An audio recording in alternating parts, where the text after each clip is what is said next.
Assalamu alaikum, benim əziz, değerli izleyicilerim. Necəsiniz? Allah mərhəmət, bərəkət, sağlıq, iman, təqvası, bütün gözəl üzəriniz olsun inşallah. Ben bir aşk arası hazırlayacağım. Ətdir, şabalıqdır, alçadır, az qara gavalıdır, qayısı. Kişmiş atmıram mən. Onu adilini qısardacağım aşın üstüne inşallah.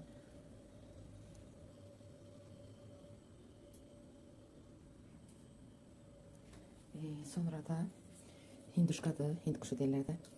Gəlimiz göndərib rayona, çox sağ olsun. Bunu da kebab eləyəcəm xofqada. Turşulayacağım, istiyor tuzlayacağım. Ət otu vuracağım biraz, isti qəşəng olsun. Baxacağım ya tavada hazırlayacağım ya da xofqada hazırlayacağım inşallah.